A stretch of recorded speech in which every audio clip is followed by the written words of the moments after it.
Welcome to Luminous Pathways, where we uncover the mysteries of life and break through the veils of illusions.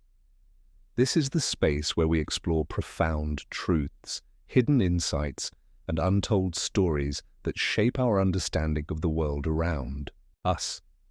Today, we dive into a topic of immense importance and timeless relevance: the real reasons behind the multiple marriages of the last prophet, Muhammad, peace be upon him. Beyond the misconceptions and surface-level judgments lies a narrative rich with wisdom, compassion, and social reform. These marriages weren't mere personal choices, they were divine strategies, addressing the challenges of a growing community and ensuring the preservation of timeless values. Stay tuned as we uncover the extraordinary wisdom behind these relationships and explore why it's a story everyone must know. Let's embark on this enlightening journey together, only here on Luminous Pathways. Ever think about how much, our values today color how we see historical figures? Oh, yeah. It's easy to judge, right? But what if we, tried to see things through their eyes, understand their world? That's what we're doing today with this deep dive. We're looking at a text that explores the multiple marriages of the Prophet Muhammad. Okay. Now, before you think this is all about theology, it's not. It's really more like a historical detective story, Interesting. Yeah. We're going back to 7th century Arabia, looking at the social and political landscape, trying to understand the motivations presented in this source. So, primary sources, right? Exactly. Getting as close to the original story as we can. Huh. And speaking of stories, our source starts with a pretty interesting one. It's about a modern-day Muslim doctor, Dr. Inayatullah Jokio. He had this encounter that really made him think. He was on a flight to England, chatting with a flight attendant, and they got to talking about the Prophet Muhammad's multiple marriages. And the way it was presented, well, it really shook Dr. Jokio's faith. Really? Yeah. Wow. Just from one conversation. It led him to, distance himself from Islam for 8 years. 8 years. That's incredible how one perspective can have such a profound impact. It is, right. And it really highlights the main point this text is trying to get across. It's arguing that these marriages weren't about, personal desires. They serve specific social and political purposes. So the text digs into the context. Yes. It uses primary sources like the Quran and the Prophet's biography, the Sirah, to really dissect each marriage. Fascinating. So let's start at the beginning. The Prophet's first marriage to Khadijah. Okay. She was a widow, older than him. They were married for 25 years until her death. And this right here, this detail, challenges that claim that made Dr. Jokio question his faith. I see, yeah. Would someone driven purely by lust stay monogamous with an older woman for 25 years, especially when they're young? Right, right. It really makes you think about the depth of their relationship. Exactly. And the text uses this example to push back against those simplistic interpretations, Makes sense. Now, after Khadijah passed away, most of the Prophet's marriages are presented as acts of compassion and strategic alliances. Oh, interesting. We have to think about the time period, right? 7th century Arabia. After battles, there would be so many widows and orphans. Vulnerable. Yes, incredibly vulnerable. So the text says that the Prophet married widows to provide for them, to set an example for his companions to do the same. A way of taking care of them. Exactly. It was a very real social need at the time. There's even this anecdote in the text about a professor who challenges young men today to consider marrying a 40-year-old widow. Whoa, really? Just to show how different things were back then. Yeah. It makes you pause, right? It does. It's so easy to look at the past through our modern lens. Exactly. Understanding the context is key. Yeah. And it wasn't just about caring for widows. The text also argues that these marriages were crucial in strengthening tribal alliances. Okay. And fostering conversions to Islam. So like a way of bringing people together. Exactly. For example, the marriage to Hazrat Juwairiya. She was the daughter of a tribal chief. And this marriage, according to the text, led to 100 families converting to Islam. Wow, 100 families. That's significant. Right. It shows how personal relationships were so deeply intertwined with power in 7th century Arabia. I see, yeah. Then there's the marriage to Hazrat Safiya. That one's linked to conversions within the Jewish community. Okay. Each marriage seems like a calculated move, Yeah. like on a chessboard. Right. And then we have Hazrat Habiba.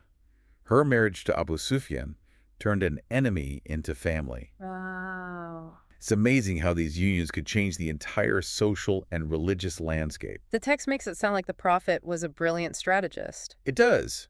But wouldn't some see these marriages as, I don't know, exploitative? Oh, yeah. Especially given the power dynamics back then. How does the text address that? It's a No. good question. Yeah. And to be fair, the text doesn't ignore these criticisms. Right. It actually, tackles them head on. It encourages deeper understanding, doesn't it? Yes. It emphasizes education, especially within the Muslim community Yeah. when it comes to these sensitive topics. So it's not just about having faith. Right. It's about being able to respond thoughtfully. To those criticisms. Yeah, with reason. With reason, exactly. The text says to truly grasp the prophet's life and motivations, you have to go back to those primary sources. Back to the Quran and the Sirah, Yeah. like really doing your research. Exactly. It even talks about how the prophet's wives, figures like Aisha and Salama, played a crucial role in preserving his teachings. They narrated so many hadiths. Thousands, right. Those first-hand accounts of his words and actions. It's amazing. It is. At a time when written records were more limited, they became like living libraries, Keeping those teachings alive. passing them down accurately through generations. Hmm. But how does the text reconcile the idea of these marriages as strategic with the fact that these women held such important roles as scholars and teachers? Well, the text portrays the wives as active participants in the community, not just wives. Okay. Their homes were centers of learning. Especially for women. Yeah, who may not have had access to formal education. They were educators, mentors, leaders. It challenges the stereotype we often have, right? Absolutely. Of women in early Islam being, just in the home. Right. These women were shaping the intellectual and spiritual landscape. It's fascinating. This whole conversation makes me think about how we often judge historical figures without really truly understanding their world. Like, we might see something like polygamy and immediately think negatively. Without considering the context. The social and political realities of the time. Exactly. So, moving on from the social impact of these marriages, let's explore how they influence the spread of Islam itself. Oh, okay. The text really emphasizes this aspect. It argues that these marriages helped expand the reach of Islam beyond Arabia's borders. Really? So how did that work? Remember those strategic alliances? Many led to the peaceful integration of entire tribes into the Muslim community. Without the conflict. Without the bloodshed that often characterized expansion. It reframes these marriages, doesn't it? Not just political maneuvers, Right. but tools for peaceful conversion. Mm-hmm. But was it always peaceful? Were there times when these marriages led to conflict? That's a good question. Yeah. And to be honest, the text does say that not all these unions were without challenges. Some tribes saw Islam as a threat. Especially those who held on to their own power. Exactly. So how did the text handle those instances of conflict? It looks at specific historical accounts, Okay. and it emphasizes that the prophet sought to navigate these challenges with diplomacy. Using alliances? But conflict was sometimes unavoidable, It reminds us that history isn't always like a straightforward story. Right. It's messy, Full of contradiction. competing interests. Yes. And the text doesn't shy away from that. It presents a nuanced view of this era with all its complexities. Yeah. We've been talking about the strategic and social implications of these marriages, but what about the women themselves? Yeah. What were their lives like? Why did they agree to these unions? The text does offer glimpses into their lives. Okay. It highlights their piety, their intelligence, their contributions to the community. It shows they were more than just wives. It does, yeah. They were partners, advisors, influential figures. It's refreshing Yeah. that the text doesn't just focus on the political and religious motivations. Right. It tries to show us these women. It relies on those primary sources, remember? Yeah. Accounts from people who knew them personally. Offering a more intimate perspective. It reveals their strength, their resilience, their commitment to their faith. This whole deep dive is really changing how I look at history. There's always more to the story than we think. It's like peeling back layers, uncovering those hidden connections. But how much of this narrative is specific to that time and place? Right. How much can we apply to our understanding of relationships and power today?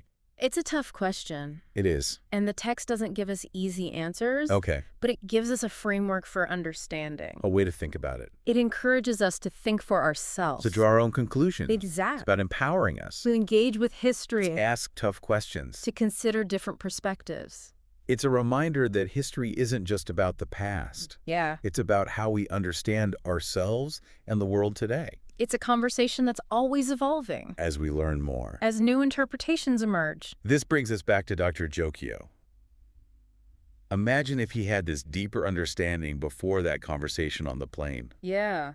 Maybe his faith wouldn't have been shaken so much. It shows how powerful education is. The importance of looking at things from multiple angles.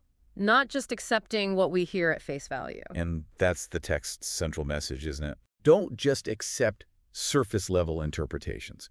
Go deeper, question, engage. Become active participants in how we understand the past. Not just passive recipients of one narrative. That's where the real value lies. Yes, it's not just about learning facts. It's about developing a more, a more nuanced, empathetic view of the past. Yeah, a more human view. Yes.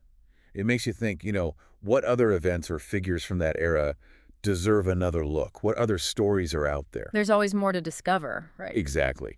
And this deep dive has given us the tools to, to keep exploring. It has. We've been talking so much about these marriages, but the whole context is fascinating. It is. This was such a pivotal time in Arabia. Yeah, with Islam emerging as this major force. We have to remember the Prophet's actions were all happening in this huge historical moment. It gives us a better understanding of why he made certain choices. Right. Imagine leading a new community, dealing with all these tribal rivalries, establishing a new social order. It must have been overwhelming. These marriages weren't just personal, They were tools to build alliances, to gain power, to spread the faith. It was a time of high stakes. It was.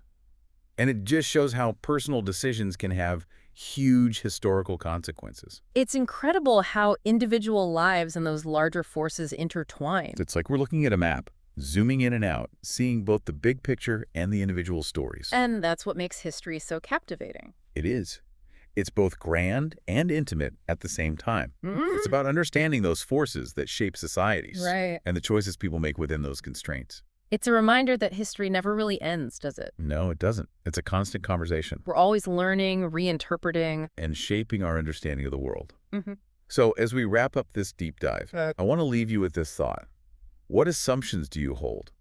What figures or events do you think deserve a second look? A deeper dive, maybe with more context, more understanding. History isn't just about memorizing names and dates. It's about understanding those forces that shape us. It's about empathy, critical thinking, constantly searching for knowledge. It's about having those tough conversations. About the past, the present, the future. That's the power of a deep dive. It is. It's challenging ourselves, looking at things from different perspectives. Thanks for joining us on this deep dive, everybody. Yeah,